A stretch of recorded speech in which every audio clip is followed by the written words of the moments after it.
ओम नमः शिवाय। तंत्र के रचयिता भगवान शिव को मेरा नमस्कार है।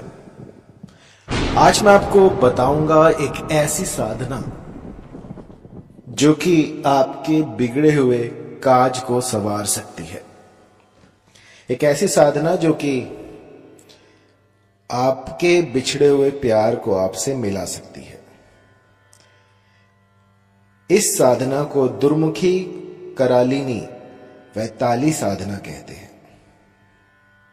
यह प्रयोग सिद्ध होने पर जो वैताली देवी हैं वो हर क्षण साधक पर प्रेम वृष्टि करने के साथ साथ उनका सटीक मार्गदर्शन भी करती हैं। ऐसी स्थिति में जब वो आकर्षित हो जाती हैं तो साधक को धन, बल, मनोकामना पूर्ति, दिव्य भोगों की सिद्धि तथा वशीकरण की ऐसी शक्ति देती हैं जिसके सामने कोई भी टिक ना पाए। ये इतनी प्रभावी साधना है कि पहले ही दिन से असर दिखाना शुरू कर देती है। और जब कभी कोई साधक कोई साधना करना चाहता है तो सबसे पहले क्या होता है कि दिशा का विचार किया जाता है, मुहूर्त देखा जाता है और उसके बाद जो है किसी कर्मकांड को करने का मन होता है या फिर प्रयोजन बनाया जाता है। और अभी जो समय है वो सावन का चल रहा है, तो सावन में कुछ ऐसा होता है जो कि पूरी सृष्टि जो है वो अपने चरम पर होती है। जहां सूखा पड़ा था वहां पर नई वनस्पति अपनी जगह ले लेती है। ठीक उसी प्रकार ये प्रकृति जो है ये अपने आप को दोबारा से निखार रही होती है। और ये वो समय होता है जब वशीकरण की सिद्धि आराम से मिल सकती है। बिना किसी बड़े तंत्र मंत्र के आप वशीकरण की जो सिद्धि है वो प्राप्त कर सकते हैं।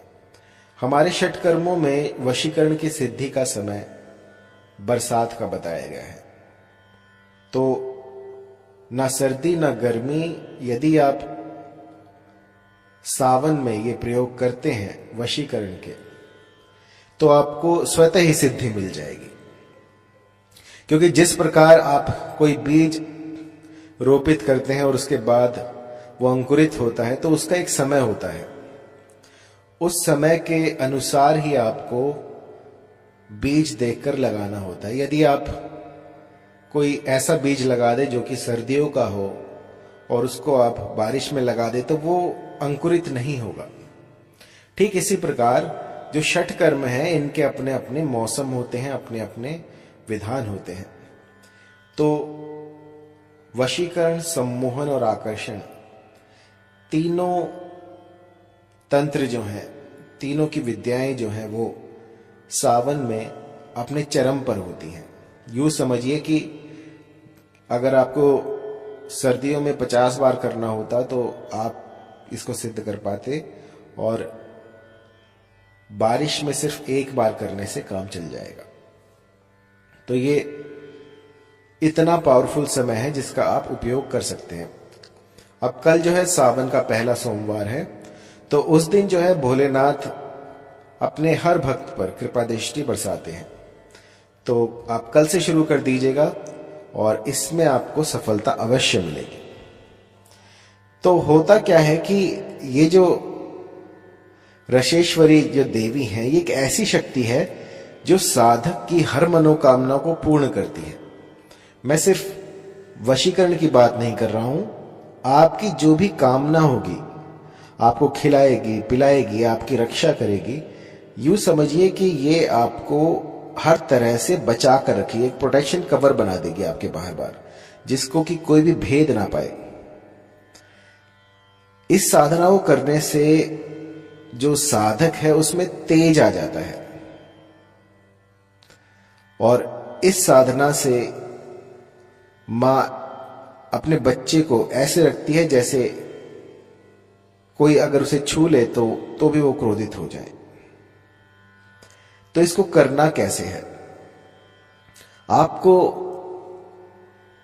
कोई ऐसा स्थान ढूंढना है जो कि वीराने में हो, कोई ऐसा स्थान जो अबैंडन हो, कोई ऐसा स्थान जहां पर कोई आता जाता ना हो। कोई किला हो गया, कोई टूटा फूटा खंडर हो गया, या कोई गुफा हो गई, कोई वन प्रदेश हो गया। ऐसे स्थान में जाकर इनकी साधना की जाती है। आपने देखा होगा, कई बार आप देख रहे होंगे कि कुछ लोग जो हैं वो काफी गरीब होते हैं और एकदम से कुछ ऐसा हो जाता है कि पेट्रोल पंप पे काम करते करते वो एकदम से अमीर बन जाते हैं। तो ये क्या होता है? ये किस्मत होती है या क्या होता है? तो देखिए, हमें नहीं पता कि सामने वाले के पास क्या सिद्धि है, उसने क्या साधनाएं की हैं। तो जब कभी आप ऐसा देखिए कि एकदम से रंक से कोई राजा बन जाए, तो उसके पीछे जो है वो ऐसी सिद्धियां काम करती हैं। ये सिद्धियां आपको एकदम से ऊपर लेके जाती हैं, और यदि इनको आप साध लेते हैं और आपको इनको चलाना ना आए, तो ये आपको फिर से फर्श पे ले आती हैं। तो सबसे पहले जरूरी है कि आपके अंदर वो सामर्थ्य हो कि आप इन शक्तियों को संभाल पाए। इन शक्तियों में कुछ ऐसा होता है जो कि आपकी हर एक मनोकामना की पूर्ति कर सकती है, चाहे वो किसी भी प्रकार को, चाहे कोई सरकारी नौकरी हो, कोई छोकरी हो। जो आप चाहते हैं, जो भी आपके मन के भीतर विचार उठते हैं, वो सब कुछ इससे संभव है। और ये इतना प्रभावी है कि मैं अगर पूरी रात भी इसका व्याख्यान करता रहूं तो कम पड़ जाएगा। तो आइए मंत्र जान लेते हैं। मंत्र के बाद जब मैं आपको बताऊं तो इसको कंठस्थ कर लेना। आपको लिखकर भी मैं दे दूंगा, तो आपको इसको याद कर लेना है। कंठस्थ करने के बाद आपको इसका गुंफन करना है। मंत्र है ओम रशेश्वरी चंद्रमुखी चंद्रकला कामातुर भैरवी आगच्छ गच्छ स्वाहा। तो आप आवाहन कर रहे हैं, यहां पर माता का आवाहन कर रहे हैं, उस शक्ति का आवाहन कर रहे हैं जो कि आपके बिगड़े हुए काज को संवारेगी। मंत्र एक बार फिर से, ओम रशेश्वरी चंद्रमुखी चंद्रकला कामातुर भैरवी आगच्छ गच्छ स्वाहा। तो जब कभी आप मंत्र की चैंटिंग शुरू करें, जब कभी आप इसका गुंफन प्रारंभ करें, तो आपके भीतर एक ऐसा उत्साह होना चाहिए कि आप पता नहीं ऐसी कौन सी शक्ति है जिसको कि आप आकर्षित कर रहे हैं। सोचिए ये कितनी पुरानी शक्ति है, लाखों सालों से कहीं दबी बैठी होगी और आप उनको जो है अपनी ओर आकर्षित कर रहे हैं। सोचिए कितनी पुरानी शक्ति है और उसको आप इस काल में उनका आवाहन कर रहे हैं। आप सोचकर देखिए कि कोई लाखों करोड़ों साल से आपके आवाहन पर आ रहा है, तो कैसी शक्ति होगी, कितनी पुरानी शक्ति होगी। तो जब कभी आप कोई सिद्धि प्राप्त करते हैं, कुछ ऐसी साधनाएं करते हैं, तो मन के भीतर जो है वो आपका संयम देखा जाता है, आपके विचार देखे जाते हैं, और आपके भीतर वो सामर्थ्य है या नहीं, ये सब देखा जाता है। अब आप सोच रहे होंगे कि मंत्र तो पता लग गया है, अब ये इतनी बातें कर रहे हैं, इसका कोई फायदा नहीं है। मेरी जो बातें हैं उन्हीं में रहस्य छुपा होता है। मेरी बातों में ही कुछ ऐसा होता है जो कि मंत्र से भी ज्यादा आपके हितकारी हो सकता है, क्योंकि सिर्फ मंत्र जान लेने से आप सिद्धियां प्राप्त नहीं कर सकते। मंत्र को संजोना, मंत्र को सिद्ध करना एक गुरु ही आपको ये दीक्षा दे सकता है। किसी के कहने पर यदि आप कोई साधना करते हैं तो वो फलित नहीं होती। सबसे पहले गुरुवर से आपको पात्रता प्राप्त करनी होती है। यदि गुरु कहता है कि आप कर सकते हैं तो आप कर सकते हैं, यदि गुरु ने कह दिया कि आप नहीं कर सकते तो आप नहीं कर सकते। अब मेरे पास काफी ऐसे बुद्धिजीवी आते हैं जो कि तर्क करते हैं, गुरुजी हम क्यों नहीं कर सकते।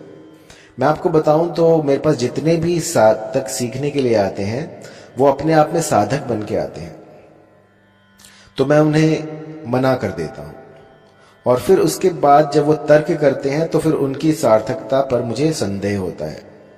अन्यथा यदि कोई साधक करना चाहे तो एक बार अपनी पात्रता जो है वो सिद्ध कर दे, तो मैं उसको ऐसे ऐसी सिद्धियां दे दूं जिसका कि कोई वर्णन भी नहीं कर सकता।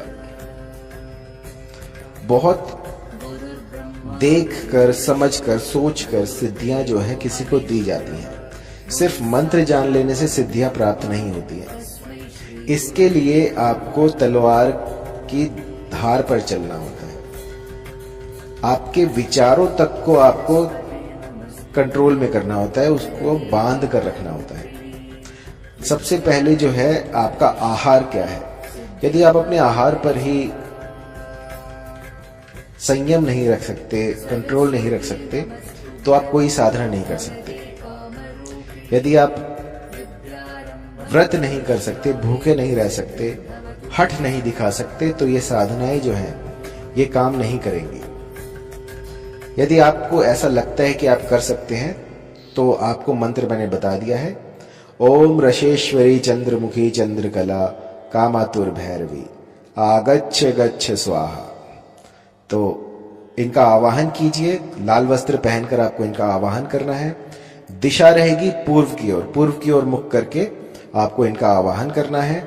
और जितना अधिक हो सके सात्विक रहिएगा, स्वच्छ रहिएगा। यदि आप कहीं वन प्रदेश में हैं तो वहां पर अगर आप साधना कर रहे हैं तो आपको नहाना अनिवार्य है। मंत्र जाप से पहले नहाना अनिवार्य है। 108 से लेकर इसकी जितनी अधिक संख्या में आप जाप करेंगे, चाहे वो 1 साल हो, 2 साल हो, जब तक ये सिद्ध ना हो जाए तब तक आपको इसका जाप करना है। और ऐसा नहीं है कि आपने 2 दिन किया फिर छोड़ दिया, 1 महीने किया फिर छोड़ दिया। जब तक मातेश्वरी प्रकट नहीं होती तब तक आपको ये साधना करनी होगी।